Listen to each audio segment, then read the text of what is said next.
The downfall of hip-hop pioneer Cowboy is a documented history of severe chemical destruction. Despite coining the term hip-hop and building a global genre, Keith Wiggins developed a fatal crack cocaine addiction in the 1980s. The corrosive smoke physically destroyed his vocal cords and rapidly deteriorated his health. Deemed a professional liability, he was entirely abandoned by his group and the industry he helped create. He died completely destitute and biologically ravaged at age 28. This is the cold physical reality of the crack epidemic. Yet this chemical devastation of the 1980s did not occur in a vacuum. To fully grasp the profound vulnerability of these cultural architects, one must look back a decade earlier to the physical ruins from which they originally emerged. The physical destruction of the South Bronx during the late 1960s and throughout the 1970s is a heavily documented period of catastrophic urban decay. Rather than a natural disaster, this was a localized, systemic collapse driven by deliberate infrastructural neglect, the aggressive construction of the Cross-Bronx Expressway, and a devastating unchecked wave of landlord-initiated arson. Entire city blocks were methodically reduced to rubble for insurance payouts. Basic city services vanished. Fire departments were defunded. Police presence became actively hostile or entirely absent, and the residents were left completely to their own devices in a landscape that physically resembled a recently bombed theater of war. The genesis of the most dominant cultural movement emerged directly from the center of this concrete wasteland. Out of the active fires and the abandoned, hollowed-out buildings, a new, highly aggressive, and entirely self-sufficient sonic architecture was being constructed by the youth who had been left behind to burn. Robert Keith Wiggins was born directly into this exact environment in 1960. He was a child navigating a geographical grid that had been explicitly discarded by the outside world. Growing up in the South Bronx during this era required a profound daily physical and psychological resilience.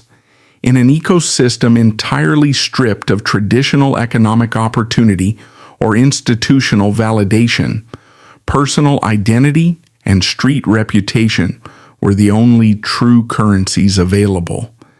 A child in this environment did not have the luxury of remaining anonymous. You were required to establish a presence simply to ensure your own physical safety. Robert possessed a distinct, highly recognizable physical trait. He walked with a pronounced, exaggerated, bow-legged stride. In a predatory environment where every physical characteristic is instantly analyzed, categorized, and frequently exploited by peers, this walk did not go unnoticed. The neighborhood youth observed his heavy rhythmic gait, immediately comparing it to the swaggering, cinematic gunfighters of classic Western films. They branded him with a moniker. They called him Cowboy. In the localized politics of the Bronx, a nickname is not a casual temporary label. It is a permanent, binding title. It replaces your government name and becomes your primary mechanism for survival. Robert Keith Wiggins did not reject the branding. He fully embraced the title and the psychological armor it provided. He adopted the persona entirely, projecting a loud, fearless, and highly engaging energy that allowed him to navigate the fractured, highly dangerous streets of his neighborhood with absolute confidence. He was not a gang warlord, nor was he a hardened criminal enforcing territorial boundaries. He was an incredibly sharp observer, an active participant in the evolving street culture, and a young man deeply, intrinsically attuned to the rhythmic pulse of his devastated community. He possessed a naturally booming, authoritative vocal tone and an innate, charismatic ability to command attention the moment he entered a crowded room. These specific, seemingly ordinary character traits were about to become the foundational, load-bearing pillars of an entirely new global industry. By the mid-1970s, the violent, highly organized gang culture that had previously dominated the Bronx, syndicates like the Black Spades and the Savage Skulls, was beginning to rapidly recede. This power vacuum was quickly replaced by a new, highly competitive ecosystem centered entirely around massive sound systems and localized block parties. DJs became the new neighborhood generals.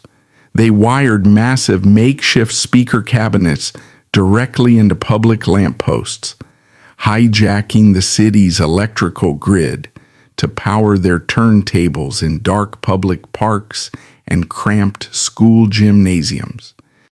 Among these early sonic pioneers was a young, fiercely intelligent, and highly obsessive technician named Joseph Sadler, universally known to the streets as Grandmaster Flash. Operating strictly as a ruthless scientist of vinyl, Grandmaster Flash perfected the art. He was actively inventing the complex physical mechanics of modern DJing. He was perfecting the art of cutting, scratching, and seamlessly extending the isolated drum breaks of obscure funk records with absolute mathematical precision. He was building the instrumental foundation of hip-hop with his bare hands. However, this intense, unprecedented technical focus created a severe psychological and physical disconnect within the party environment. Flash was entirely consumed by the mechanical operation of the turntables. His eyes were permanently locked on the vinyl grooves, his hands moving with frantic, calculated speed. He was delivering a revolutionary, continuous sound, but he was completely isolating himself from the audience. The crowds standing in the parks and gymnasiums were experiencing incredible heavy music, but the atmosphere was disjointed. The DJ was too busy operating the complex machinery to interact with the dancers. The physical and energetic gap between the turntables and the dance floor was vast, and the energy in the room was frequently chaotic, unfocused, and lacking a central point of gravity. In 1975, Grandmaster Flash recognized this fundamental flaw in his performance architecture. He possessed the mechanical sound, but he lacked the human connection. He needed a conduit. He needed a physical, commanding presence at the front of the stage, someone holding a microphone who could translate the complex, rapid-fire mathematics of the turntables into raw, undeniable human energy. He required a master of ceremonies. He surveyed his immediate circle, analyzing the personalities capable of commanding a volatile Bronx crowd, and he immediately identified Robert Keith Wiggins. The recruitment of Cowboy by Grandmaster Flash remains one of the most critical, seismic events in the history of modern music. Cowboy did not simply pick up a microphone and start talking over the music. He entirely invented the mechanical parameters of the role. Before Cowboy, individuals holding microphones at local parties would merely make generic, uninspired announcements. They would read off the names of local crews or announce the location of the next party. There was absolutely no structure, no rhythmic timing, and no true psychological engagement with the audience. Cowboy stepped to the front of the massive distorted sound system and completely altered the dynamic of public performance. He became the very first designated MC explicitly tasked with crowd control and energy manipulation for a DJ. Cowboy possessed a profound instinctual understanding of human psychology within a high-stress, high-energy party environment. He recognized that the crowd in the South Bronx, battered by the severe economic reality and the physical ruins outside the gymnasium doors, needed significantly more than just heavy bass lines. They needed a unified release from their daily trauma. They needed to feel recognized, organized, and briefly powerful.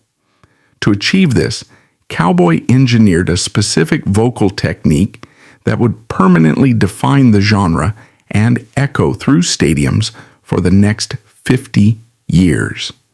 He introduced the physiological mechanism of call and response. Standing in front of hundreds of marginalized teenagers, projecting his deep, commanding voice over the massive, thumping instrumental breaks provided by Flash, Cowboy began issuing rhythmic, authoritative commands. He would grip the microphone, lock eyes with the chaotic crowd, and shout, "Say ho!" The crowd, entirely caught up in the unprecedented driving energy of the moment, would instantly roar the syllable back at him in unison. He would scan the room, isolating specific demographics within the audience, and command, "All the sexy ladies say ow." The response was immediate, deafening, and perfectly synchronized to the beat. To a modern observer, completely saturated by decades of hip-hop culture, these phrases might seem incredibly basic, entirely woven into the standard, predictable fabric of commercial entertainment. But in the mid-1970s, in the ruined, burning landscape of the South Bronx, this was a radical, revolutionary psychological innovation. Cowboy was not merely hyping up a party. He was executing a highly complex sociological phenomenon. Through the strategic use of rhythmic call and response, he was taking a dark room full of fractured, traumatized, and fiercely independent individuals and instantly forging them into a single, unified, synchronized organism. He dictated the absolute emotional temperature of the room. He told them exactly when to scream, when to clap, and when to move. He transformed passive, chaotic listeners into active, highly vocal participants in the musical experience. Cowboy became the absolute focal point of the Grandmaster Flash experience. Flash controlled the underlying rhythm, but Cowboy completely controlled the people. He established the rigid, undeniable blueprint for every single MC who would ever grip a microphone in the decades to follow. He demonstrated with clinical efficiency that the human voice could be utilized not just for singing traditional melodies, but as a heavy percussive instrument, a specialized tool for establishing absolute dominance over a crowd. He was loud, he was commanding, and he possessed an unshakable, bulletproof confidence that resonated deeply with the youth of the Bronx who had been stripped of their own power by the city. Robert Keith Wiggins had taken a childhood nickname forged from a physical abnormality and weaponized it into a legitimate, commanding title. Cowboy was the undisputed voice of the block, the primary architect of crowd control, and the first true king of the microphone. He laid the absolute concrete foundation for a multi-billion-dollar global empire, operating entirely on instinct, completely unaware that the culture he was actively building would eventually be hijacked by a chemical storm that would demand his life as payment. The cultural phenomenon rapidly expanding across the neglected boroughs of New York in the late 1970s operated in a state of complete linguistic anonymity. It possessed a highly defined sound, a distinct visual aesthetic, and a rigid, deeply respected internal hierarchy, but it entirely lacked a unifying title. The practitioners and the localized audiences referred to the movement merely as the scene or the jam. The absolute christening of this culture did not occur within a corporate boardroom, a marketing agency, or a studio recording session. It occurred through a fleeting, highly localized moment of rhythmic mockery on the pavement of the South Bronx. In 1978, the crushing economic desperation of the neighborhood forced many young men to seek the only guaranteed employment available: enlistment in the United States Armed Forces. A close associate of Robert Keith Wiggins had recently enlisted and was preparing to ship out for basic training.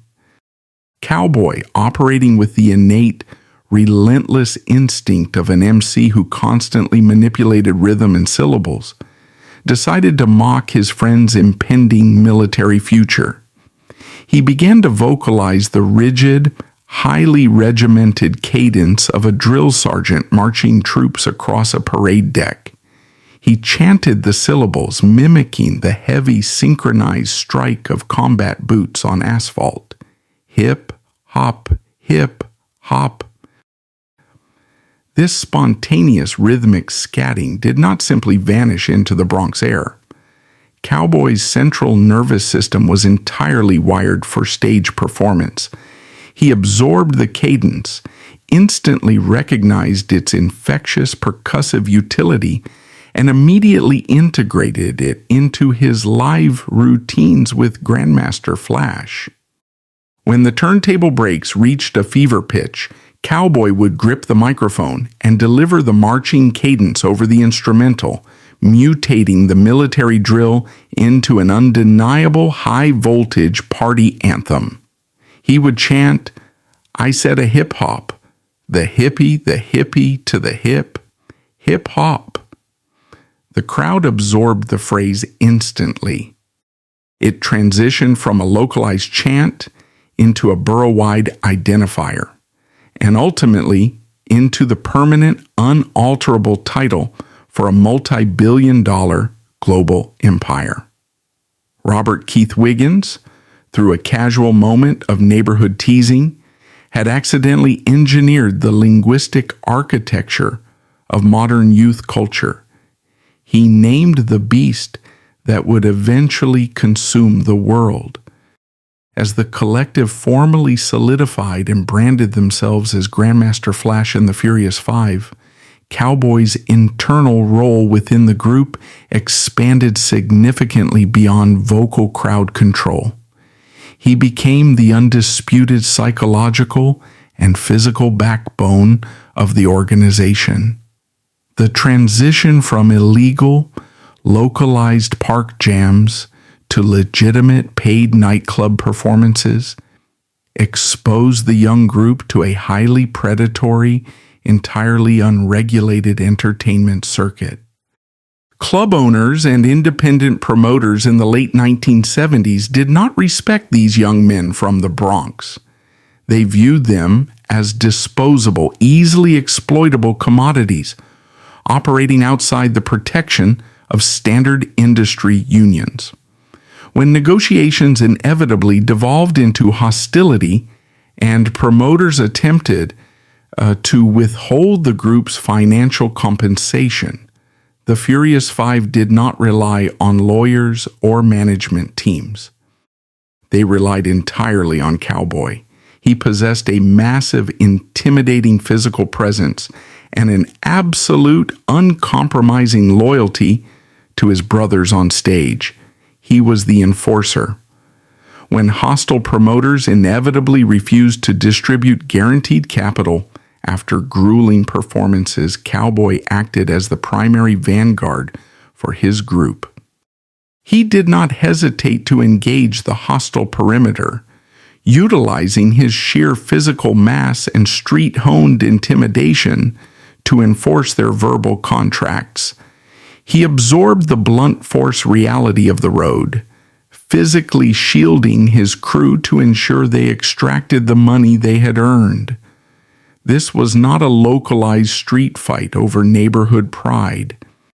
It was a man placing his physical safety directly on the line in hostile territories to guarantee the financial survival of his brothers. The Furious Five knew with absolute certainty that Cowboy would willingly step into the center of any violent altercation to ensure their collective survival. The dawn of the 1980s forced a radical mechanical evolution upon the culture. The localized, ephemeral energy of the live block party was rapidly being compressed and pressed onto commercial vinyl. The Furious Five transitioned from local urban legends to legitimate recording artists, delivering foundational, explosive hits like Super Rappin' in 1979 and Freedom in 1980. These tracks successfully captured the high-voltage celebratory escapism of their live performances. Cowboy's booming voice and signature call-and-response tactics were perfectly preserved in the wax, establishing the standard, non-negotiable template for recorded rap music. He earned the undisputed title of the crowd pleaser. He possessed the rare, highly advanced ability to completely personalize a massive venue. He did not simply shout at an audience, he conversed with them. He made individuals standing in the back row of a packed, sweating gymnasium feel as though he was looking directly into their eyes. He was the ultimate master of ceremonies, holding the emotional frequency of thousands of people in the palm of his hand. However, the cultural utility of the genre was about to undergo a violent, irreversible paradigm shift. Hip-hop was initially constructed as a massive sonic distraction from the crushing poverty of the South Bronx. It was specifically designed to make the neighborhood temporarily forget the ruins and the arson fires outside the venue doors. But in 1982, the release of the monumental track, The Message, completely shattered that escapist illusion. The track did not invite the listener to dance. It grabbed the listener by the throat and forced them to look directly at the broken glass, the systemic neglect, the rats, and the suffocating desperation of the urban grid. It was a grim, highly realistic audio documentary of a city in active collapse.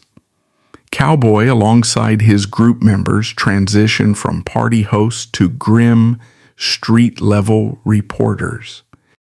The track achieved massive global success, fundamentally altering the trajectory of the genre forever. Hip-hop was no longer just a rhythm, it was a highly weaponized platform for radical social commentary. The Furious Five had successfully forced the entire world to acknowledge the agonizing reality of the South Bronx. Yet, an incredibly dark, devastating irony was actively taking shape in the shadows of this monumental success.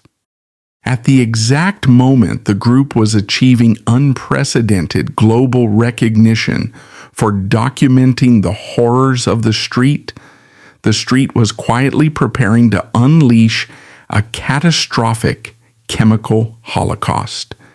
A new highly synthetic poison was actively moving into the neighborhood, systematically preparing to dismantle the group from the inside out and specifically targeting the very man who had given the culture its name. The transition from localized street fame to international commercial viability exposed a terrifying, highly predatory mechanism at the core of the music industry. The young men of the South Bronx had successfully engineered a revolutionary sound, but they were entirely unequipped to navigate the brutal, unforgiving legal architecture of corporate recording contracts. The Furious Five were signed to Sugar Hill Records, an independent label operated by Sylvia Robinson. Robinson possessed a brilliant ear for commercial hits, but the financial structure of the agreement she presented to her artists was systematically exploitative. The group generated massive, unprecedented global revenue. They were moving millions of vinyl records, filling arenas across international borders, and effectively establishing the financial blueprint for the entire genre. Yet, the capital flowing back into the pockets of the artists was shockingly disproportionate. They had unknowingly signed away the majority of their publishing rights and master recordings. This financial starvation created a profound, corrosive psychological dissonance. Robert Keith Wiggins, the undisputed king of the microphone, the man who had physically bled to protect his brothers, found himself in a devastating paradox. He was recognized globally. His voice was echoing out of boomboxes in Tokyo, London, and Los Angeles. He was a television fixture and an international star. But behind the heavy gold chains and the leather stage outfits, the bank accounts were devastatingly empty. The group was surviving on a grueling, relentless touring schedule, relying entirely on live performance fees, while the corporate executives in New Jersey accumulated massive generational wealth from their intellectual property. The crushing realization that they were effectively indentured servants to the label began to fracture the foundational unity of the group. By 1983, the internal pressure reached a critical mass. Grandmaster Flash, recognizing the severe financial exploitation, demanded a forensic audit of Sugar Hill Records. The label immediately retaliated by utilizing classic divide-and-conquer tactics. They isolated Mel Mel, the primary lyricist, offering him separate recording opportunities and effectively splitting the group in half. This fracture was not merely a business dispute. It was a devastating, traumatic divorce for the young men who had survived the danger zone together. For Cowboy, the split was agonizing. He was the ultimate loyalist, the enforcer who prioritized the brotherhood above all else. Forced to choose sides in a corporate war he did not start, he ultimately remained with Mel Mel under the Sugar Hill banner. The original unified structure of Grandmaster Flash and the Furious Five was completely dead. Cowboy retained his employment, but he permanently lost his tribe. The psychological anchor that had kept him grounded through the chaos of his early life was violently ripped away. The void left by this fractured brotherhood and the lingering financial resentment required an anesthetic. The mid-1980s music industry was awash in a highly specific, rapidly proliferating chemical compound, powder cocaine. Initially, cocaine was marketed as a high society luxury item, heavily associated with Wall Street executives and wealthy disco patrons. But as hip-hop transitioned into massive international venues, the drug aggressively infiltrated the backstage VIP rooms. It was not initially consumed as a coping mechanism. It was offered as premium fuel. For an artist like Cowboy, whose entire professional existence required him to project absolute boundless energy and command massive crowds night after night, the stimulant appeared to offer a highly effective temporary solution to sheer physical exhaustion. This introduction of chemical dependency set the stage for one of the most agonizing dark ironies in the history of recorded music.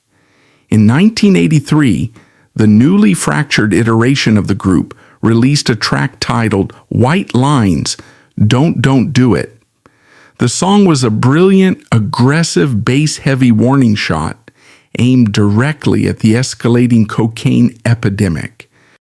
It was explicitly designed as a cautionary tale, detailing the initial euphoric freeze of the drug, followed by the inevitable catastrophic financial and physical ruin it inflicted upon the user. The track was a monumental commercial success, dominating radio play and solidifying its place as a definitive anti-drug anthem across the globe. The tragic reality operating behind the microphone was entirely different. While the world was dancing to a track warning them about the lethal trap of cocaine, the men performing it were actively falling into the exact abyss they were singing about. Cowboy's participation in White Lines is a portrait of profound psychological torture. He was required to stand under the heavy stadium lights, commanding the audience with his signature call and response, shouting out warnings against the white powder, while his own central nervous system was aggressively demanding the substance. The physical demands of his persona became a trap.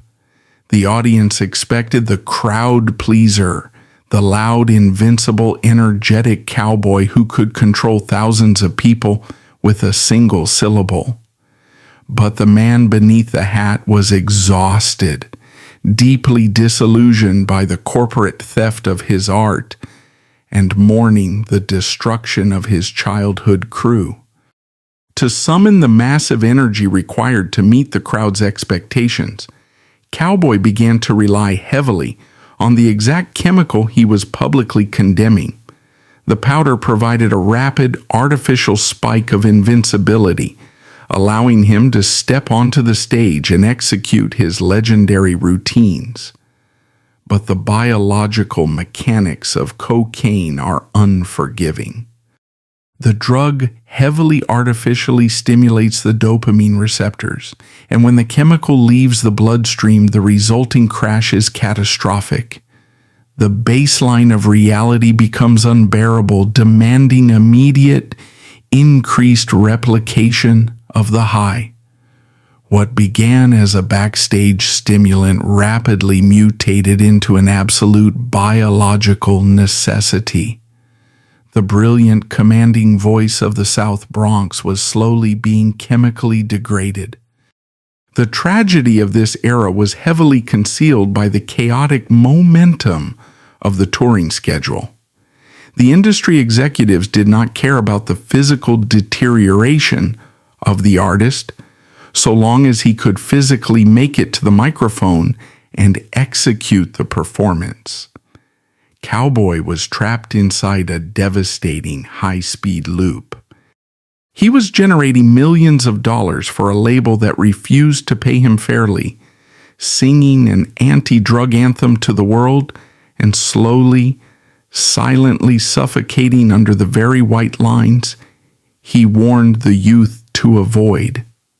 The optimism and raw, creative energy that defined the genesis of hip-hop was officially dead, entirely replaced by a cold, synthetic chemical dependency that was actively preparing to drag the first true king of the microphone into a completely inescapable darkness.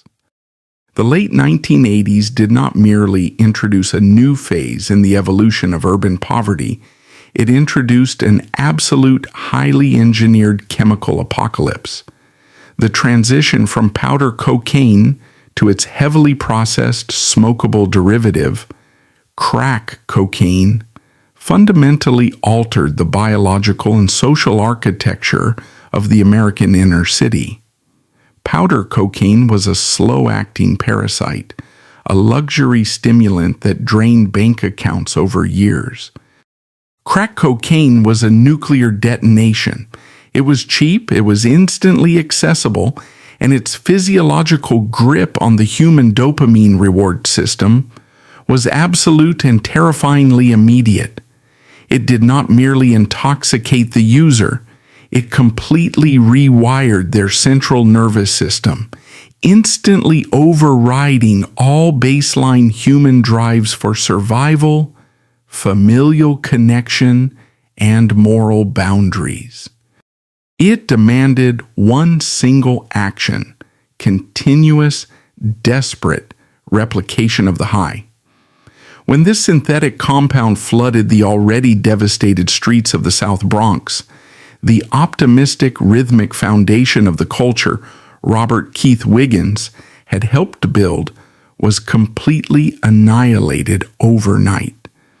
The profound tragedy of Cowboy's existence during this era is rooted in the exact nature of his specific genius. He had built a global reputation and a cultural empire upon his unique ability to unify people. His signature call and response technique was entirely dependent on the presence of a cohesive, joyful community willing to interact, dance, and shout back in unison. But the crack epidemic inherently destroys community. It is a drug of supreme paranoid isolation.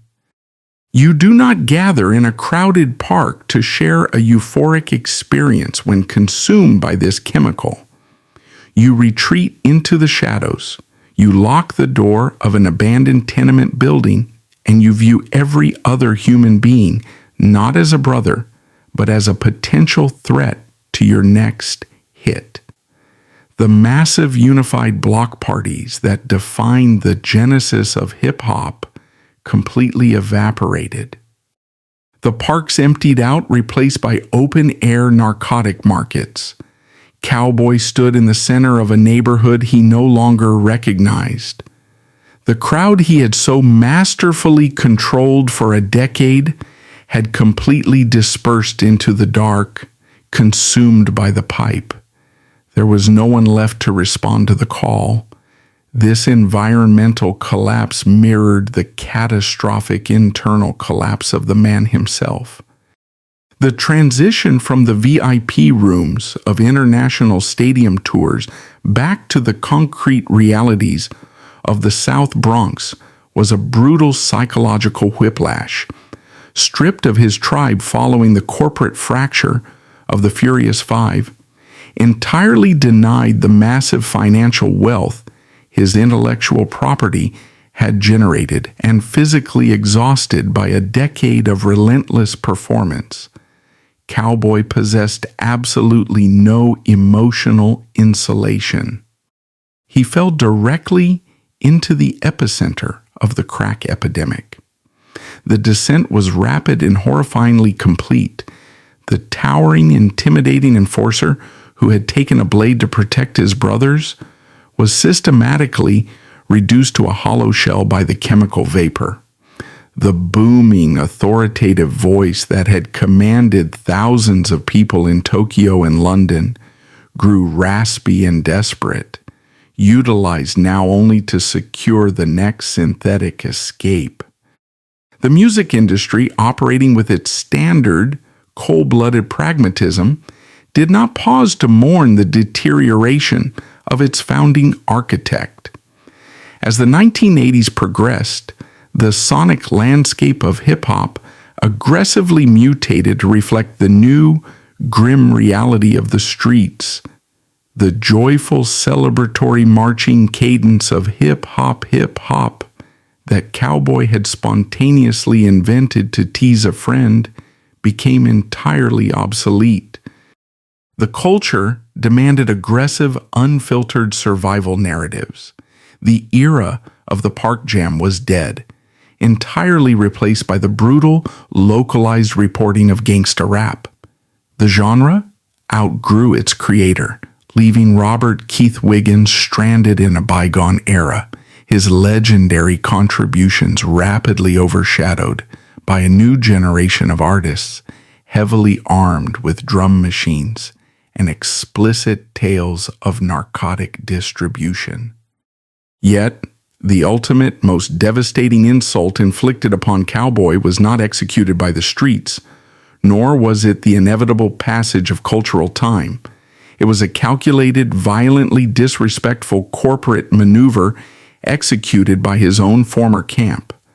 In 1988, driven by the lucrative potential of nostalgia and the promise of a massive payday, the original members of Grandmaster Flash and the Furious Five agreed to a highly publicized reunion.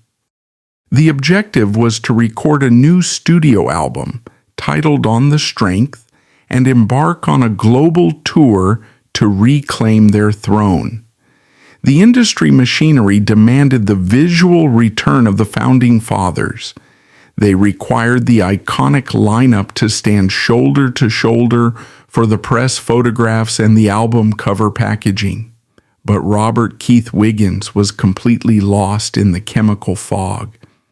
The severe, untreated reality of his addiction rendered him entirely unreliable. He could not maintain the grueling schedule required for a massive corporate rollout. He failed to show up for critical recording sessions. He missed the highly coordinated promotional photo shoots. In a functioning, empathetic ecosystem, a group of brothers would pause the machinery to drag their founding member into a rehabilitation facility. They would refuse to proceed without the man who had quite literally named the culture and taken a blade to protect their lives. However, the entertainment industry does not tolerate delays, and the financial advances had already been cleared. The decision made by the label and the remaining group members remains one of the most chilling, dehumanizing acts of erasure in the history of recorded music. Facing a crucial deadline for the album cover shoot and entirely unwilling to wait for Cowboy to achieve sobriety, the corporate machine simply bypassed his humanity. They hired a completely unknown individual, a random stand-in with a vaguely similar physical build. They dressed this imposter in Cowboy's signature stage attire. They placed his iconic, wide-brimmed cowboy hat low over the imposter's face, deliberately casting a heavy shadow to obscure the facial features and hide the deception from the global audience. They photographed the fake cowboy standing alongside Grandmaster Flash and the rest of the Furious Five, printed the image on hundreds of thousands of record sleeves, and shipped the album to stores worldwide. The psychological devastation of this specific event is almost impossible to quantify. Imagine possessing the brilliant, historical legacy of Robert Keith Wiggins. You are the man who invented the role of the MC. You are the man who coined the term hip-hop. You are the undeniable backbone of the first rap group inducted into the global consciousness. And yet, while battling a severe, life-threatening chemical disease, you walk into a local record store in your own neighborhood and look at the highly anticipated reunion album bearing your group's name. You look at the cover expecting to see your own face, your own legacy validated. Instead, you see a stranger wearing your clothes, standing in your exact place, completely erasing your physical existence from the historical record. This was the absolute total commodification of a human being. The industry communicated a terrifyingly clear message. They did not need Robert Keith Wiggins, the complex, traumatized, suffering man from the Bronx. They only required the visual aesthetic of Cowboy, the hat, and the brand recognition. He was entirely disposable. The moment his biological reality became an inconvenience to the release schedule, they literally replaced him with a mannequin. This brutal act of corporate erasure effectively severed Cowboy's final fragile tether to his own identity. The optimism of the Block Party era was officially, permanently dead. The heavy rhythm had been completely silenced by the synthetic smoke. As the calendar turned to 1989, the man who had commanded the world to throw their hands in the air was left entirely alone, wandering the desolate, freezing concrete of the South Bronx, completely stripped of his voice, his brothers, and his face, waiting for the chemical to deliver its final, fatal blow. The final calendar year of Robert Keith Wiggins' life, 1989, stands as one of the most profound, agonizing dichotomies in the history of American entertainment.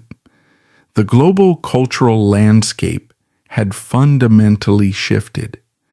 The localized, underground Bronx phenomenon that Cowboy had actively birthed had mutated into an unstoppable, multi-billion-dollar corporate juggernaut. Across the United States and internationally, hip-hop was completely dominating the commercial airwaves. A new, highly aggressive generation of artists, operating out of Los Angeles and the broader New York boroughs, were signing astronomical recording contracts, securing massive corporate endorsements, and entering the mainstream cultural lexicon. The genre had successfully transitioned from an experimental street culture into the most lucrative commodity on the planet. Yet at the exact epicenter of this massive financial explosion, the primary architect of the movement, the man who had physically invented the role of the MC and literally provided the culture with its name, was wandering the freezing, unforgiving concrete of the South Bronx, completely destitute, severely emaciated, and fighting a losing biological war against chemical dependency. A forensic examination of crack cocaine's physiological impact reveals the absolute cruelty of his final days. Cowboy was not a producer. He did not rely on drum machines or synthesizers. His entire identity, his livelihood, and his historical legacy were built exclusively upon his respiratory system and his vocal cords. He possessed a massive, booming baritone frequency that could effortlessly cut through the chaotic noise of a crowded, echoing gymnasium. Crack cocaine is inhaled as a highly toxic, superheated chemical vapor. The repeated inhalation of this corrosive smoke systematically destroys the delicate mucosal lining of the throat and the respiratory tract. It actively burns the vocal cords, rendering them stiff and scarred. It severely degrades lung capacity, completely stripping the user of the breath control required to project sound. The drug did not merely hijack his dopamine receptors. It executed a targeted physical destruction of the very instrument that made him a king. It stole his voice. The auditory evidence of this physical devastation is permanently, tragically etched into the historical record. In 1989, amidst his rapid physiological decline, Cowboy participated in the recording of an independent album titled Piano. The intention behind the project is largely irrelevant. The resulting audio stands as a terrifying, heartbreaking documentary of a dying man. When you listen to Cowboy's vocal delivery on those final tracks, the legendary crowd pleaser is completely gone. The booming, authoritative baritone that commanded thousands of people to shout in unison is replaced by a fragile, raspy, deeply exhausted wheeze. He struggles to catch his breath between bars. The delivery completely lacks the rigid, commanding cadence that he had personally invented a decade prior. It is the sound of a human respiratory system that has been chemically hollowed out. He was attempting to summon the ghost of his former greatness, but his biology simply could no longer support the weight of his legacy. The corporate machinery of the music industry had already moved on, actively ignoring these desperate final recordings, entirely uninterested in the grim reality of a founding father rapidly deteriorating in the shadows of their empire. The timeline of Cowboy's final physical deterioration in the late summer of 1989 forces a clinical examination of the concept of industry solidarity. As his biological systems underwent catastrophic failure due to prolonged chemical toxicity, the reality of his imminent death became undeniable within the tight-knit network of early Bronx pioneers. Recognizing that the man who had laid the foundation for their careers was dying in absolute grinding poverty, a coalition of early hip-hop figures attempted to mobilize. In a desperate bid to generate the necessary liquid capital to cover his escalating medical expenses and, inevitably, his impending funeral costs, a tribute benefit concert was hastily organized at a local venue in New York.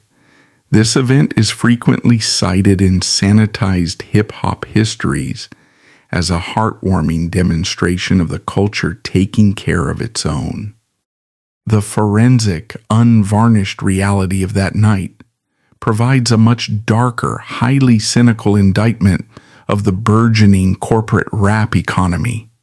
While several foundational first-generation artists, men who had physically stood in the parks alongside Cowboy in the 1970s, dutifully appeared to perform and donate their time, the absence of the industry's new, highly capitalized elite was glaring and deliberate.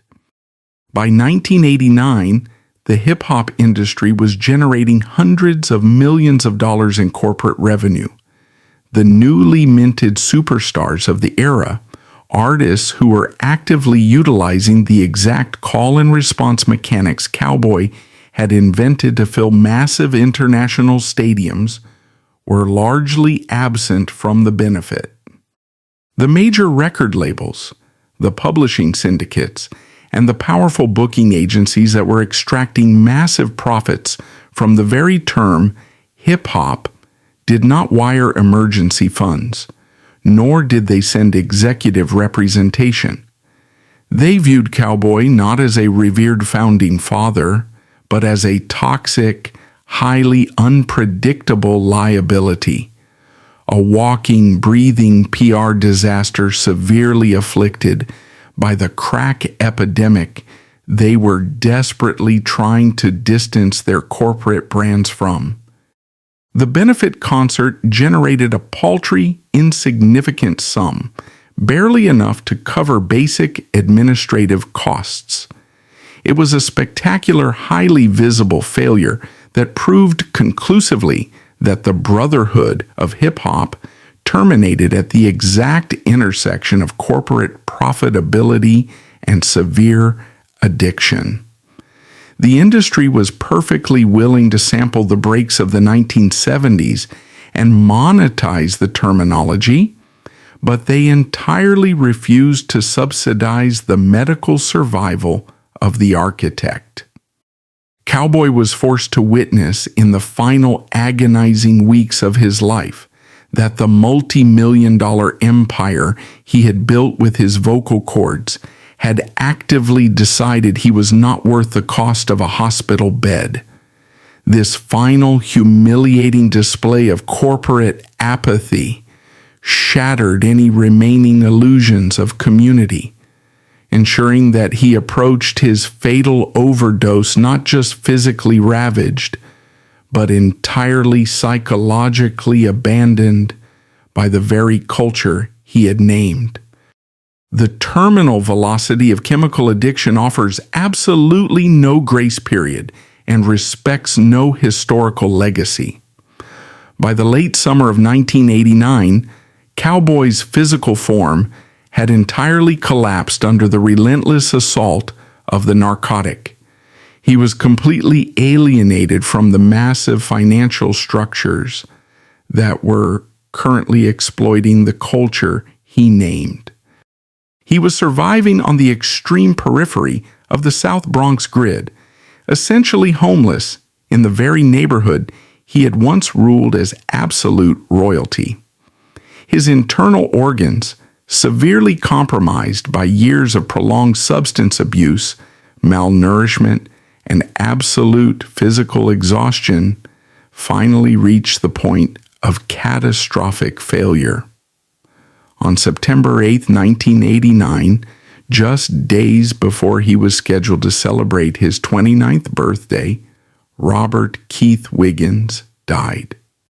Bypassing global vigils or luxury rehabilitation, there was no sterile, heavily monitored hospital wing for him, nor was he surrounded by the industry executives who had grown incredibly wealthy off his intellectual property. He died entirely broke, consumed by a fatal drug overdose, collapsing into the cold, unforgiving obscurity of the South Bronx pavement. The man who taught the world how to manipulate the energy of a massive crowd was forced to exit the earth in total agonizing isolation. The cruelest irony of his passing is the sheer anonymity of the event. While millions of teenagers across the globe were wearing hip-hop apparel and shouting the cadence he invented, the actual architect was placed in a body bag, a completely discarded casualty of the very streets that birthed his genius.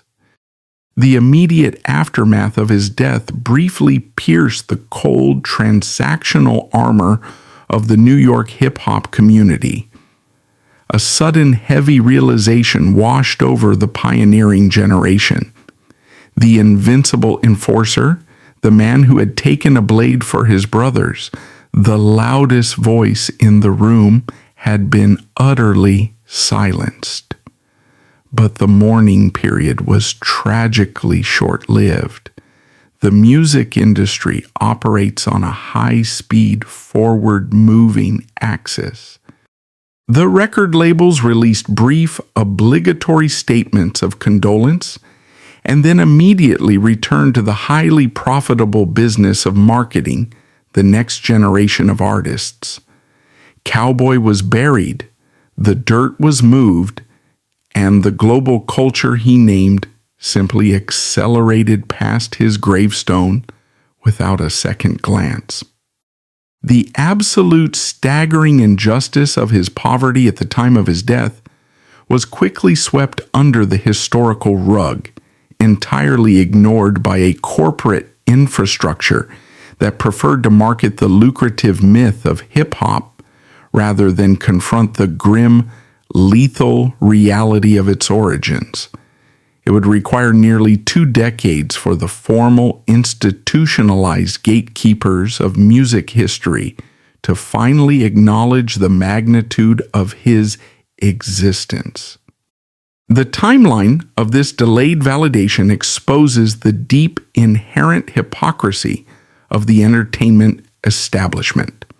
In 2007, 18 years after Cowboy bled out his final toxic breath in the Bronx, the highly prestigious Rock and Roll Hall of Fame held its annual induction ceremony at the luxurious Waldorf Astoria Hotel in Midtown Manhattan.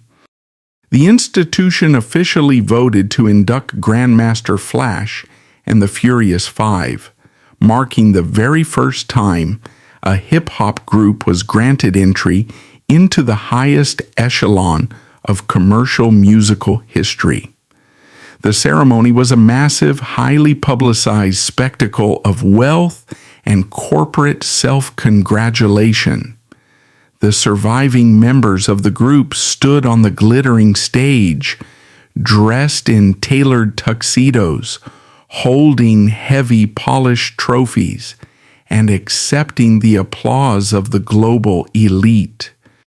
They had finally achieved the absolute pinnacle of institutional recognition. Yet the physical absence of Robert Keith Wiggins hung over the ballroom like a heavy, suffocating shroud.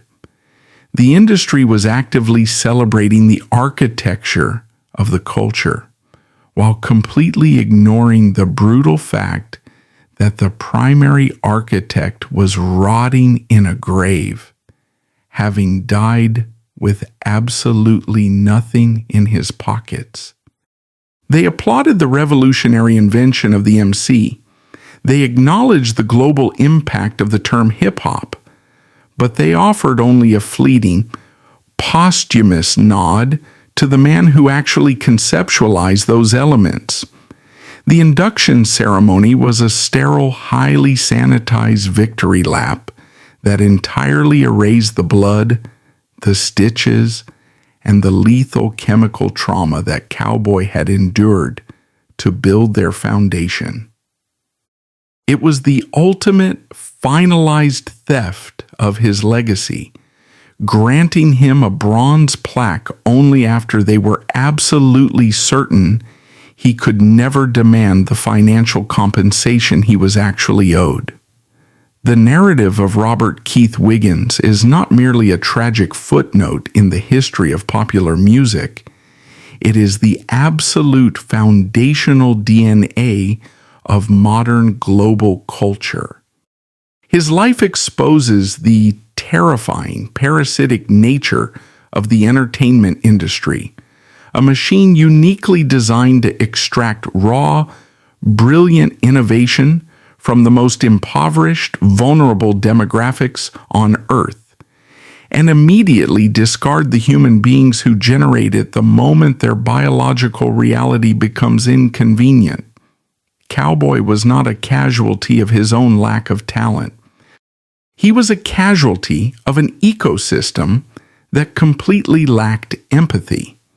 He utilized his immense charisma and his profound understanding of human psychology to forge a unified community out of the burning rubble of the South Bronx.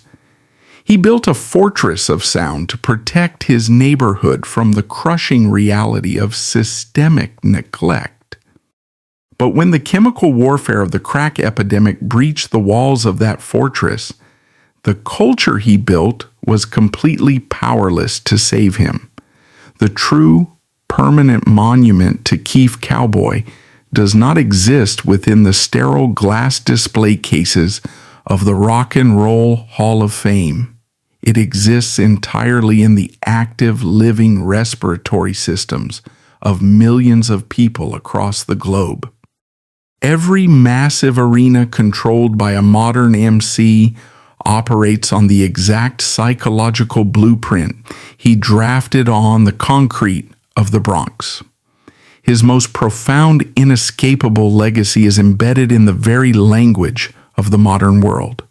The term hip-hop is not just a musical genre, it is a multi-billion-dollar economy, an international lifestyle, and a dominant global dialect. Yet it began as a simple rhythmic joke, born on the devastated concrete of the Bronx by a young man who just wanted to make his neighborhood smile. The absolute tragedy of his existence is that he gave the world its voice but was forced to die entirely unheard. The history of this culture must be radically corrected. We cannot continue to consume the rhythm while actively ignoring the trauma that produced it. When we speak the name of the empire, we must be forced to remember the young king who built the throne, named the kingdom, and was utterly consumed by the shadows before he could ever take his seat.